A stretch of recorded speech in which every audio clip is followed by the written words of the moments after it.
बहुत देख ली जमी अब आकाश देखेगा, बहुत देख ली जमी अब आकाश देखेगा, जमाना अब इस पंचायत का विकास देखेगा।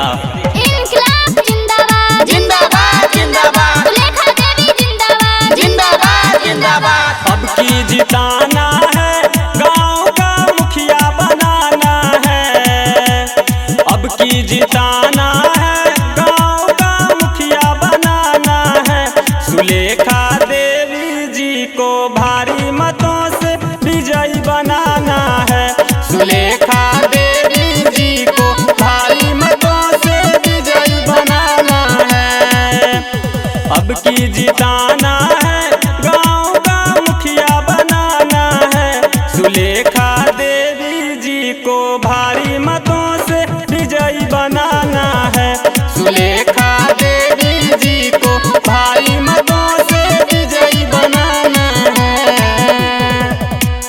जात पात का भेद नहीं, मानवता धर्म हमारा है, जात पात का भेद नहीं, मानवता धर्म हमारा है, झूठा वादा कभी नहीं, न्याय धर्म हमारा है।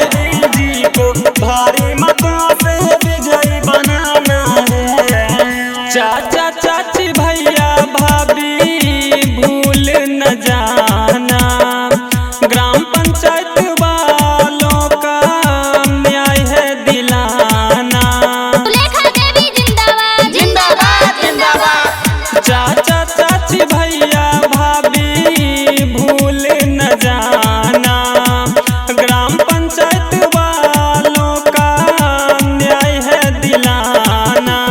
पोलिंग पे जाना है, हो जमकर बटन दबाना है, पोलिंग पे जाना है, हो जमकर बटन दबाना है। सुलेखा देवी जी को भारी मतों से विजयी बनाना है, सुलेखा देवी जी को भारी मतों से विजयी बनाना है। जो कोई किया नहीं वैसा काम कर देंगे, जो कोई किया नहीं वैसा काम कर देंगे, गरीबों का पूरा अरमान कर देंगे। 5 साल क्या कोई उम्र भर नहीं भुला पाएगा, ग्राम पंचायत राज चोरा टबका वालों का इतना न्याय दिला देंगे। दुखियों गरीबों की करती ये ख्याल है, क्षेत्र की जनता की करती देखभाल है, करती देखभाल है। दुखियों गरीबों की करती ये ख्याल है, क्षेत्र की जनता की करती देखभाल है।